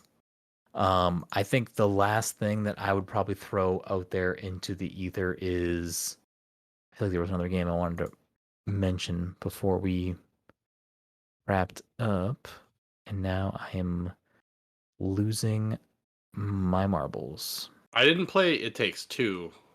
So I played some with my wife, and me and Brendan played some, and I think that game is definitely like I enjoyed my time with it. I just like it's one of those things where I can't play it on my own, so you have to like line up with people. To play with somebody else. Yeah, like you have to, like you can't fucking lock in with someone online, maybe and match make. But the game can play with Todd though, because it has a free friend pass, so like you can just like download it and play with Todd because he owns it. Yeah, and it's one of those games where like I feel like platformers a lot of the time don't win me over, and the platforming in that game is fucking great. The controls are great. Everything about that game is really good. It just comes down to finding that right time of when I can like align with someone, and that to me that kind of sucks. But I get what they're doing, because I've always been that guy that like I want to play a lot of those couch co-op games, but I fucking can't because I don't ever have people over. So it's like a lot of these games like I can't do much with these games, but I want to play them. Yeah. The last game that if anyone else has anything I want to throw out, obviously feel free to do so. But the last game that I wanted to bring up that I think could potentially make my top 10 by the end of the year is Forever Bowl. I think that is like such a great VR game. I still play it all the time. Yeah, it is such a good bowling game, and I think that especially with the newest update that kind of fixes a lot of the problems we had with the game. Honestly, that update, like I can't even say like because everything in that update is what we bitched about, even though we still love the game. But like now with YouTube, like I go to the jukebox and I pick like reggae, rap, whatever, and it just plays, and I'm like, so now like all different songs play, and I don't have to like deal with like the same 3 songs playing on instant loop. And so that's like how the golf game that I'm trying to get you to buy functions. It has YouTube implemented into it, so you can just like play what you want to play, and it makes it a much better experience. Absolutely, I will say. But yeah, Forever Bowl VR is very fun. I did bowl a 260 the other day, by the way, too. Jesus. Which is hands down the best I've ever bowled in that game. Yeah, I mean that's crazy numbers. I've never bowled that high in that game. I was drunk and I was fucking on fire, like literally like sprawling across my room, like, and I'm like, all right, keep on going, like whenever you're on that tear in that game, like I like try not to change anything, and yeah, it's good. That's a great game though. But before we wrap things up, since this is kind of our midpoint temperature check, where are we at with games we've played, whether they're new or old, what's kind of like holding our attention, in 2021, we've kind of all kind of put it out there. I think for me and Todd, we're both kind of hovering around Monster Hunter Rise. I think Mike is kind of stuck on Fortnite at the moment. I don't know if Dom would say Fortnite or Mario Golf, but probably between those two. Yeah, I mean, it depends on our definition of what game of the year is, I guess. But I think for as far as past the controller is concerned, it doesn't matter because I know my game of the year hasn't come out yet. So yeah, What's game? I don't know. I'm sure Metroid's going to be up there. Yeah. Well, so that's what we'll get to in just a second. It also depends on what else comes out by the end of the year. So hold that specific conversation for just a second, because I think that'll be kind of how we close this out. But for me, I think as we are concerned, the four of us as past the controller, I think going forward for now, a game of the year for us should be determined in what we think is the game of the year that either came out in this year, or again, something like Fortnite. It didn't like, so here's why I want to draw the distinction. I don't want to say something like Overwatch is our game of the year if it's not a game that we're currently playing and want to go to bat for.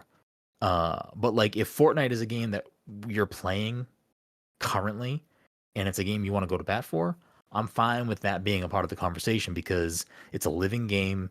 You're actively playing it, and there's reason to make it a part of the conversation. But I don't want to just be like, yeah, Ocarina of Time's the game of the year because that's the best game ever made. Like, I think that's kind of silly. But if it's a game you're actively playing, or if it's an old game that you played for the first time this year and you want to make a case for it, I mean, fuck it, whatever. We're not emboldened to someone else's rules. This is our own thing. We can do whatever the fuck we want. But yeah, as far as the rest of the year goes, I fully expect my top 10 to shave off a lot of the stuff that's come out this year already. I think Monster Hunter Rise will probably still stay on there. But just looking at stuff that's coming out this year, stuff that we're expecting this year, and this doesn't obviously include things we don't know about, but Halo Infinite, I expect to be somewhere in my top. Todd's shaking his head, but Todd's an idiot. No, I just don't. They get a lot to prove in this game, and I don't think they're going to do it with a single player campaign. Even Phil Spencer came out and he basically said we're not done with this series, but we're not trying to fucking make some groundbreaking game with this game. That's not what he said. He specifically said more along the lines of this isn't make or break for 343. We're not that's a whole nother conversation in itself, because that's wild to me, because 343 is kind of struck out as far as campaigns go, not multiplayer, but listen. How many times are they going to let he says publicly and what actually happens doesn't have to be the same thing. Of course. But regardless, I actually, before we go on this path, I do want to say, as of right now, again, Biomutant, probably a 7 for me. It's in my top now, but that probably won't be a game that lasts in my top. It's not bad. It has some good aspects to it, but it's overall not my favorite game. But as far as stuff that's coming out that I think could shake up my list a lot, 12 Minutes I think has a strong case to be a really, really good game that I enjoy. That's the Annapurna game that has Daisy Ridley, James McAvoy, and forget the most important guy's name. Come on, Green Goblin. William Dafoe, motherfucker. William Dafoe has those 3 voice actors in it, which is kind of bonkers to me. Halo Infinite, obviously. I think again, Zelda Skyward Sword, you can make the argument for or against something that's a remaster. I will say I'm very, very excited about the quality of life stuff that game just looks so Todd, listen, never played I don't the game. care about I graphics, but that game looks so fucking dated, and it looks so wonky, and I know it's game. No, I get it, but there's Xbox 360 games that still I would jump into now and be like, this game still feels good and looks good. 360 is a more powerful machine than the Wii. Yeah, whatever. But regardless, like that game just looks like everything about it looks wooden, and I really want to play it because it's like one of the few Zeldas I haven't played. But everything about like I know they have to build the combat for like not motion control. It just looks so like, and it just looks weird. Nothing looks good about that game except that it's a Zelda game. Like, and don't play it. It's fine. You don't have to like but it. I know, but it's like the only Zelda game I've never played. It's So then literally fucking buy it and play it. I don't know what to tell you. Like you pick a lane. I don't know. Yeah, it just looks I'm bad. so excited to revisit it because a lot of the quality of life stuff that they've fixed that they kind of put out in trailer recently. You can turn down how much fee. Did you play, Dom? I can't remember. I did not play this one. So fee is like your like a spirit that is in your sword and can be very annoying, like overly annoying with like tips and like interact with you, whatever. You can turn that. Yes, Listen. like way worse than Navi ever was. People hate fee. You can pretty much turn that off for the most part, which people are excited about. One of the things that I don't like about this game, I think Wind Waker also does this, which if they ever port Wind Waker to the Switch, I hope they also implement this feature, which is every time you pick up a fucking item, rupee, whatever it may be, you hold it above your head, window pops up, tells you what it is. All right, when I picked up a fucking green rupee for the 10 millionth time, I know what a green rupee is. I don't need to explain it to me. That's gone, which is incredible. Like that is so much wasted fucking nonsensical time that is just gone now. And it is such a like that for me is personally the biggest change where like, oh, I don't have to worry about opening this chest and getting a rupee and having to go through a dialogue window for this. Little shit like that. I mean, which is just old game design. I feel like after playing Breath of the Wild, it's going to be really tough to fucking go back to a game like this. It's so streamlined and like yeah, sure. I mean, it's absolutely, yeah. But I mean, I know it's the same. Like you have to. I feel like you have to know what you're getting yourself into. You have to like align your expectations with the game you're about to play. This is a game that came out years and years before Breath of the Wild. It is not anything like Breath of the Wild in most ways. But I'm super excited about it. I think that'll be a game I really enjoy this year. Part of my conversation, probably not, just simply because it's an old game. I wouldn't personally want to put that in my, unless it really fucking flips me over and I'm like, you know what, fuck it. Skyward Sword's one of the best Zelda games. I'm gonna go to bat for it. Maybe. I don't love that some of the quality of life is locked behind. Yeah, that's amiibo purchase. Stupid. I think the only thing is fast travel, which is good luck which trying is to get that amiibo too, because that amiibo is probably going to be impossible to get. If they made that accessible to everyone, then I wouldn't probably have a huge issue with that. But I do still find it to be. It's just another dumb Nintendo decision that they usually make. It's still paid quality of life. Yeah, yes, it is not a good consumer friendly choice. No, if definitely locked not. behind that. I mean, maybe it won't be locked behind there, and they just haven't said that outwardly. But I have a feeling it will be a locked behind that. Definitely. Unfortunately, Christ Tales is another game I'm really excited about. Hopefully that makes an impact on me. Death's Door is another game I'm very excited about. I hope that also makes an impact on me. I could see that making my top of the year as things close down. I would love to play Neo: The World Ends With You, but that's contingent on if I play the first game this year. So who knows? I'm really excited for the Great Ace Attorney Chronicles, which again, old games collection ported. So I didn't know there's no court cases in that. Did you know that? There's no court. Nothing. Wait, really? Yes, because Schreier's playing it. I was listening to Triple Click, and he's been playing it because it comes out in like a couple weeks, right?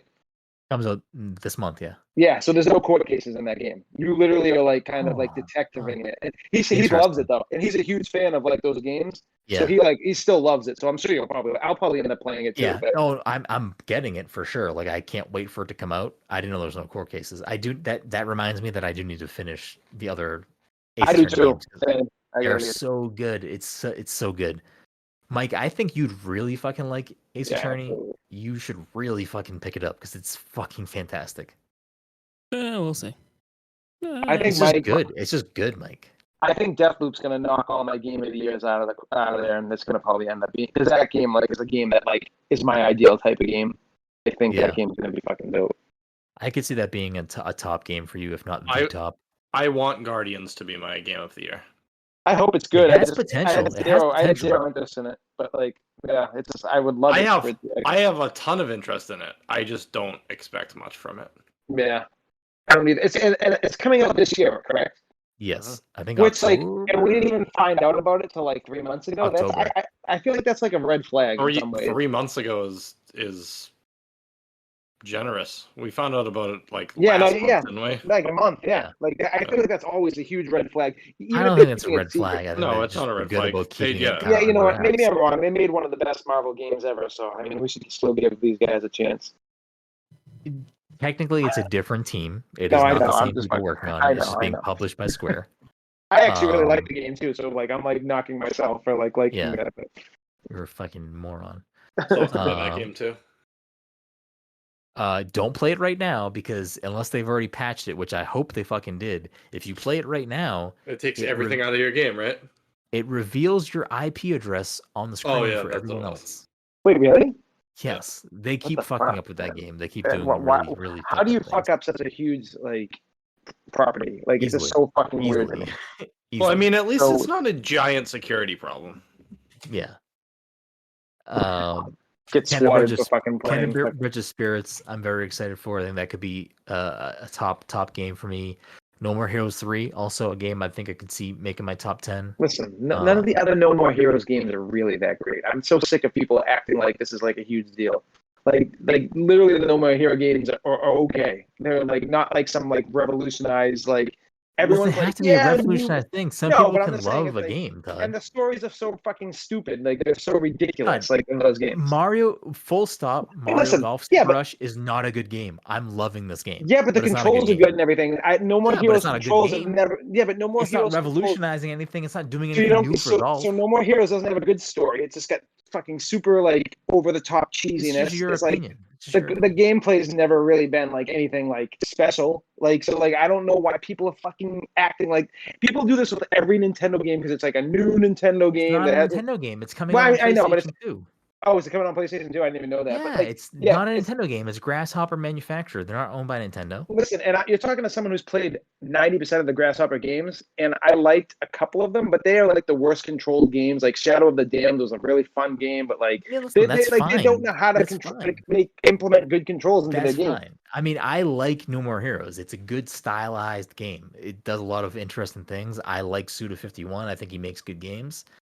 I mean, is it going to be my game of the year? Probably not. Can it be my top 10? Potentially. No idea. There was something else I wanted to mention. If She Dreams, Metroid Dread, Don brought it up, that hopefully will be a contender for me. I'm very excited for that game. I kind of want to play through Metroid, Super Metroid and Metroid Fusion leading up to it, but we'll see if that actually happens. Kind of on a tangent, did anybody see the thing that came out that Nintendo had turned down a super realistic version of F-Zero? Oh, really? I didn't see that. There was, I guess they were talking about making a high def version of F-Zero for the Switch, and they were like, yeah, that's probably not a great idea. I think that's probably the right move on their end because I think that people who want another F-Zero are a very small base of people. I don't think it's like this giant crowd of people that want fucking F-Zero. I mean, here's the thing: is that even Metroid doesn't sell, and I'm really curious. I think it will sell well because, Switch hardware is fucking through the roof. But like, no one ever buy these fucking games. Here's the thing: you're correct that these franchises, these B-level Nintendo franchises, don't have the sales to back up them continuing to make new games in them, arguably, but Nintendo's in a space where the Switch is on track to be one of the best-selling consoles of all time. So, and the attach rate for software for their platforms is very high. They have the potential to kind of reinvigorate a lot of these franchises. An F-Zero game could do really well for the franchise. A Pikmin game could do really well for the franchise. For those things, and those are like. Those are like. There's a certain expectation they have for what Metroid Dread is gonna sell. Like it's gonna, their expectation of it isn't gonna be what a Mario or Zelda game or Pokemon game is expected to sell. It's gonna be if we sell over X million copies, this is a success for us. And if it hits that mark, it's still going to be much lower than a Zelda or Mario, but it's going to be where they want that game to be. And if that happens, then they're fine. I can see them in the age of the Switch because the console is doing so well. I can see them revisiting F-Zero. We'll see Star Fox get a game probably. We'll see all of these lower level franchises in the Nintendo stable get new games. We're getting a fucking WarioWare game. There's a fan base that loves those games, but it's not this fucking console selling high volume title, but it's a core sort of, title that people do care about. So yeah, the problem with WarioWare is like you play it a couple of times, you played all the mini games, and you're just like, yeah, for sure. But there are people that love that shit. There are people that love that shit. That's all that matters. And like they're at a comfortable level of our consoles performing so well, we can now dip deeper into the well and satisfy a wider portion of our fan base because consoles doing really well. Best Zelda game of all time, best Smash game of all time, best Mario Kart game of all time, best Animal Crossing game of all time. That's what I'm thinking. They have all like, these things that are firing on fucking all cylinders times 10. And they're still not allowed doing to now anything dig with them, deeper. Though. But like with like Animal Crossing, they're like literally like abandoning that fucking game. Like they have not done. They're not abandoning the game, Todd. I'm not saying they're abandoning it, but that game is like how many units has that game sold? It's fucking ridiculous what that like game is sold. 36 million. Exactly, and they're not. The last big update was swimming in the fucking water, which was over a year ago. Like I don't understand. Like I just don't understand. Todd. What? It's a game that they were going to update over time, no matter what. But they haven't been. New Leaf got major updates years later. Like yeah, but what they're doing with this game right now is what Overwatch does. We're gonna give you the same fucking events every fucking time you jump into a new season of this game. Why do you care? We're not gonna. Because what do you mean? Because I love. How many hours did you put into Animal Crossing New Horizons? Probably more than anyone here. Like how many? Guess. 350 maybe. So with you spending 350 hours in that $60 game, do you feel like you didn't get your money's worth out of that game? No, I absolutely did, but I want to play that game. Because I want to play that game more. Why would I? When they drop a big pandemic update, didn't happen. If the pandemic didn't happen, I could say you could like cut that gameplay in half. I probably would have only played like 100. Sure, and it probably also wouldn't have sold 36 million fucking copies. So like Nintendo always had a long-term plan, I'm sure, for this game to extend. Doesn't seem like it. It's been out for a little over a year. Little over a year. And they've only had one major update. Again. That's it. That's nothing. Again, Nintendo probably has a long-term plan for the game, but they're not going to accelerate everything because of the pandemic. They're going to be like, hey, we're all done with this game. Fucking no one plays it anymore. No one talks about Animal Crossing anymore because they don't. And like literally, I don't think anyone fucking like that we know. What do you want from it? It's a fucking life sim. Like, what do you want? Yeah, from it? I mean, just add some stuff to it. Add some newer things. Like, you know what I'm saying? I make it so like if I could play with other people, it's not a fucking chore. That would be my first step. Like, that's a whole different fucking issue. Yeah, I mean, there's so many issues with that game. For a game that sold 36 million copies, it's like they're taking their sweet ass time. Like it doesn't make like that think new games just fucking snap like that and they can add all this shit to it? No, but like look at Mario Party. How many years did it take for them to add that thing to Mario Party? It should have been there from fucking day one. It should have been there from day one, but you're you're conflating a lot of different things at once. Like I'm just saying this is how they do things though. Like this is how Nintendo does things. Like they do it at their own fucking pace. I don't think anyone anticipated less than a year of the game being out, it's selling over 30 million copies. That's not a normal thing. That's not normal. No, which is why I think that there should have been more updates than just that update they did probably. And that update was probably like 8 or 9 months ago. So like you've gone 9 months with a game. It has not been 9 months since they added that. Yes, it has. Absolutely. They added that like within the first 3 months or 4 months of that game. That swimming came in relatively like during the summertime. Regardless, Todd, I honestly, personally, like I know what you're saying right now, but I don't know what they would add that would make you jump back into the game seriously. What do you mean new stuff? Because you complain about the store. I know.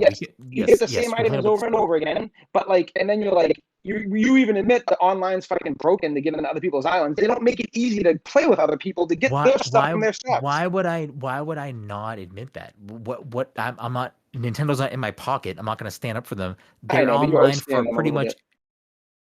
They're online for pretty much every game is bad. I feel like Nintendo gives us free pass all the time for like a lot of this shit though. From me?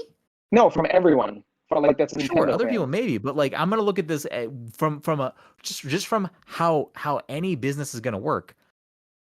Todd, they updated New Leaf up until like 5 years after it came out. Like they put out a huge fucking update to that game long into that game's life cycle.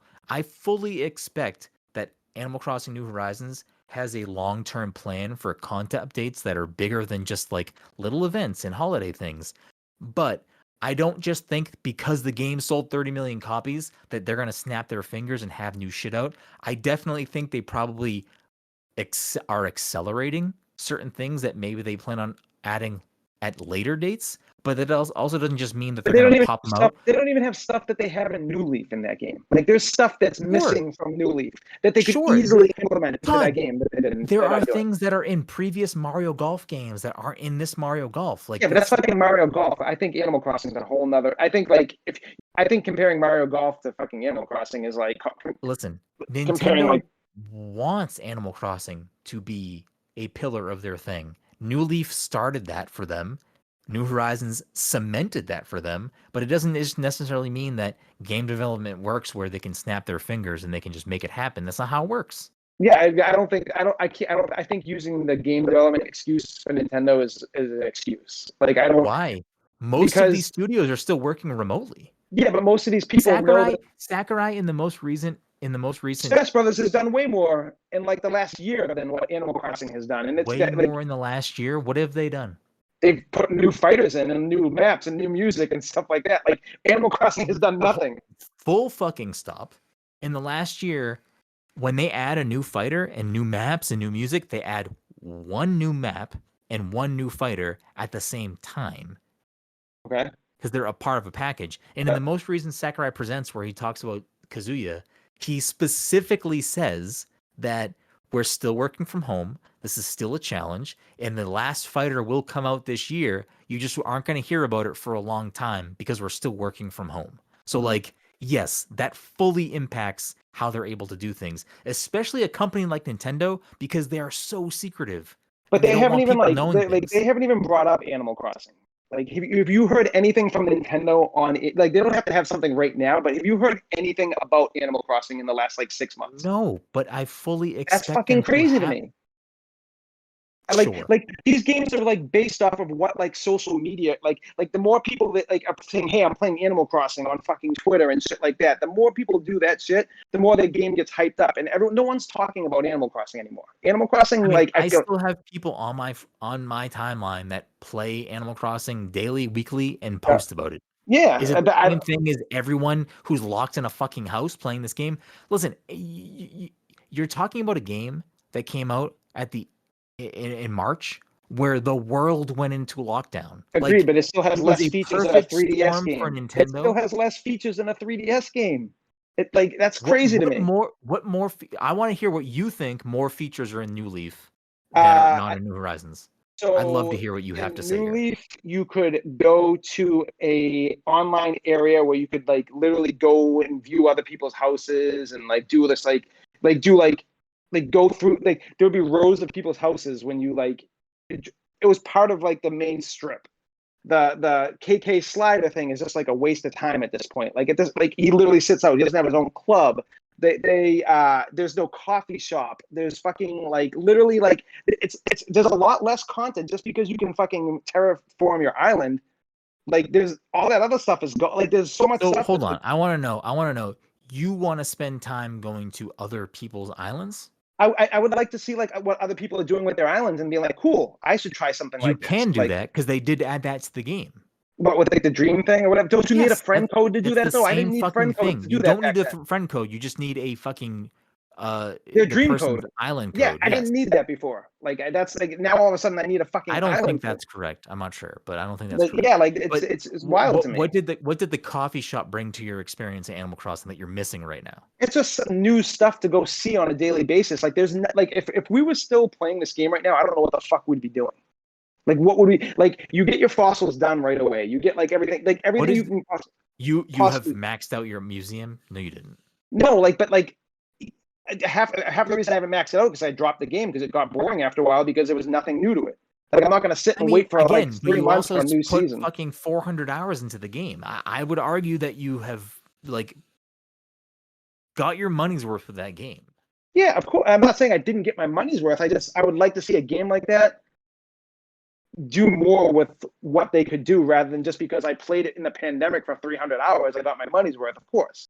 But like that doesn't speak well of the game. Like just because I got 300 hours, you know, I'm just confused as to like that game got to a point like we haven't played that game in like 5 months. Like, and if you have, you probably played it like once. I played it within the last month. Yeah, like it's like we haven't touched that game. Like no one has touched that game. But at this point, I just don't understand what you want from the game at this point. Like for me, I went back to my island. New stuff. Like I don't feel like there's a lot of stuff. And like you said, like you've always said, like the main reason what this game wants you to do is play with friends so you can get items on their island, but they make playing with friends a fucking that is giant not the main reason. I'm just saying that there are other things you can do. It shouldn't be. Yeah, it's just crazy to me, and it gets to the point where you're just like, okay, I guess I'll change my island because I got nothing else to do. I'll terraform everything all over again. Here we go, and that's basically all you can do at this point. I'm just very confused as to exactly what you want from the game at this point because I really don't know what that is. Just something, because I feel like they're doing the same thing that I bitch about Overwatch all the time. We're just going to give you the same seasonal items. Hey, it's Easter. We got a bunny and eggs. Hey, it's fucking Christmas. Roll around this snowman that fucking doesn't even tell you how to roll it around, and you can't even get it perfect anytime. Hey, there's this. But that just makes me think that you don't actually enjoy what the core gameplay loop of Animal Crossing is. I think the core gameplay loop of Animal Crossing isn't here's a brand new event with no, of course, but the core loop can be completed in like 60 hours. Like you know what I'm saying? That core loop of gameplay is not a giant core loop of gameplay for Animal Crossing. There's not much to it. It's a life sim. It is meant to just be a thing that you spend time in and decorating and changing your island. Like I would argue